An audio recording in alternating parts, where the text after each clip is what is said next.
Hello, this is Mrs. Collins, and today I want to show you how to mat your first photograph. I have my workspace prepared, and what I've done is lay out a couple of pieces of scratch paper to work on top of so I don't get any glue on the table.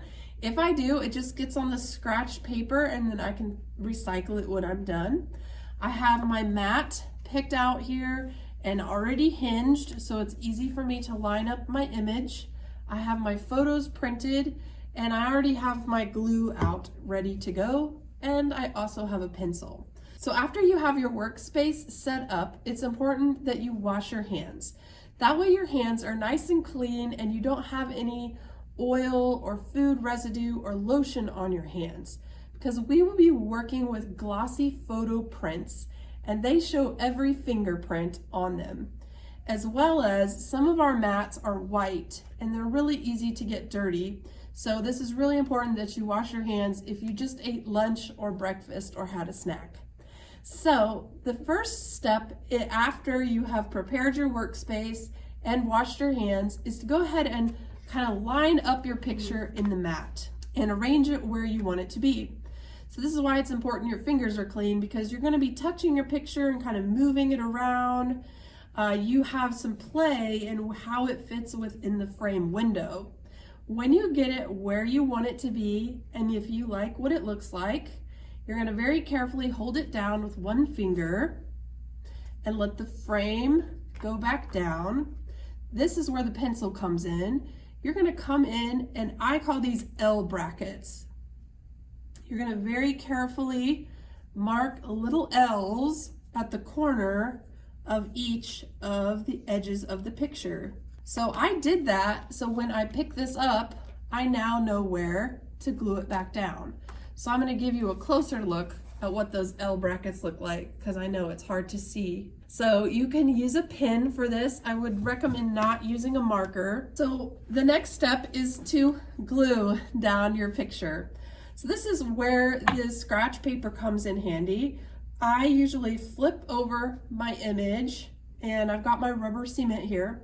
If you've never used rubber cement before, please ask me. I will definitely help you, because I'll admit it's stinky, it's messy, it's difficult to work with, but the reason we are using it is because when it dries, it leaves our pictures laying nice and flat and even and doesn't wrinkle the paper. So it's important that when you're using rubber cement, you quickly use it because it dries fast, and then you put the lid back on so it doesn't make the whole room smell like rubber cement. What I do when I use rubber cement is I take and I load my brush full of the glue, and then I take and I blob the glue in the middle of the page, because as you can see, it's going everywhere. So I put that blob in the middle of the page, and then I just do a quick rectangle around the edges. Do not feel like you have to get the entire picture covered.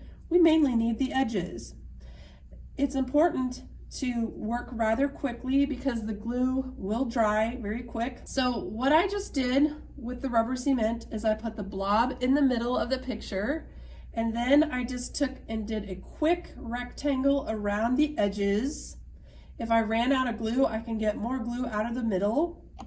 Then I'm going to check and make sure I have no glue on my fingers. If I do, I can wipe them on that scratch paper, or I can get a paper towel. What I'm going to do is grab the corners of my picture really quick and lay it down on the frame in those little L brackets. And what everyone wants to do is push on their picture. We don't want to do that because more than likely we have glue on our hands. The next thing I recommend, this is a trick I learned a long time ago, is use another piece of that scratch paper with no glue on it, put it on top of your artwork, then press it down and smooth out the air pockets and make sure we got it nice and flat and down and stuck. Then we can flip our frame down and make sure it looks like we want it to, and voila, it looks great. And now I need it to dry for 24 hours before I put the plastic bag on. So I'm going to go ahead and set this off to the side and let it dry. When I mat things, I usually have a few images ready to go so I can continue matting along the way. But before I switch to my next picture to mat, I usually will stop and wash my hands because I usually get glue on them. But anyway, the steps are to prepare your workspace first.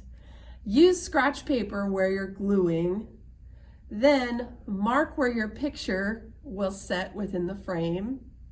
Then add the glue on the back of your picture. Then very carefully place your picture down and press out the air pockets.